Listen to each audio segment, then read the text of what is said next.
The East London club faced the defending Premier League champions on the back of a 3-1 victory over relegation-threatened Fulham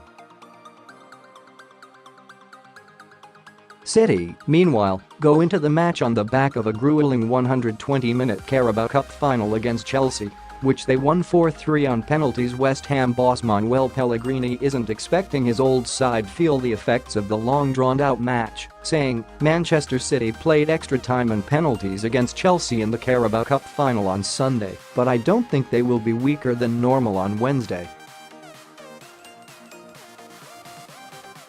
Playing 120 minutes, of course, is a long game, but they have a strong squad. They can make the changes that they want and continue to have the best squad in the Premier League. Aymeric Laporte and Fernandinho were injured in the final and may miss Wednesday game, but again I do not expect City to be weaker. As a manager, if you can have all the players, then you choose the best ones you have. That is the best way.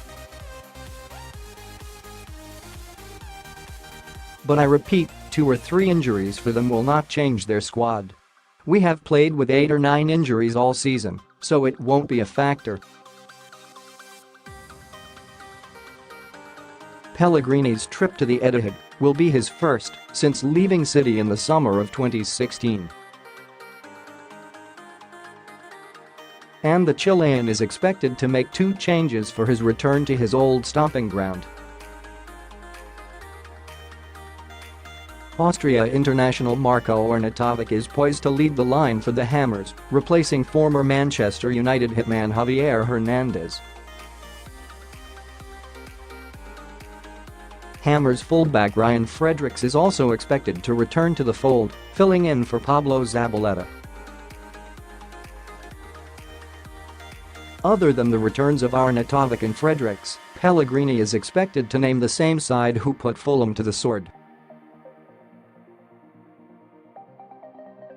Pellegrini has fond memories of his time with Manchester City, whom he managed for 3 years, but will put them to the back of his mind for 90 minutes tonight.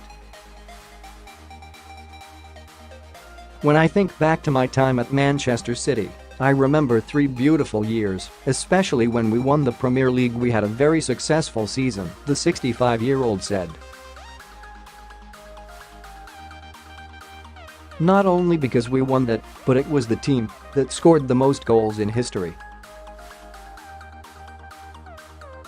The second year was a little more difficult, finishing second, and couldn't win a title as we were punished from UEFA rules, so we couldn't strengthen our squad. It is so important, when you win the title, to bring in new players to improve. The third season we won the League Cup and were in the semi-finals of the Champions League, where we lost to Real Madrid, so for those 3 years I was very happy and the fans enjoyed the football we played, so I have only good memories. Since I left in 2016, they are a team which has continued improving every year. Maybe after I finished my contract, they brought a lot of new players and they invested around £500 million more. So it is a team that, from the beginning, wants to be the best team in England, and they always had the owners and the technical staff to do it very well. West Ham team news versus Manchester City predicted lineup: Premier League: Fabianski, Zabaleta, Diop, Ogbonna, Cresswell, Antonio, Noble, Rice, Snodgrass, Anderson, Arnautovic.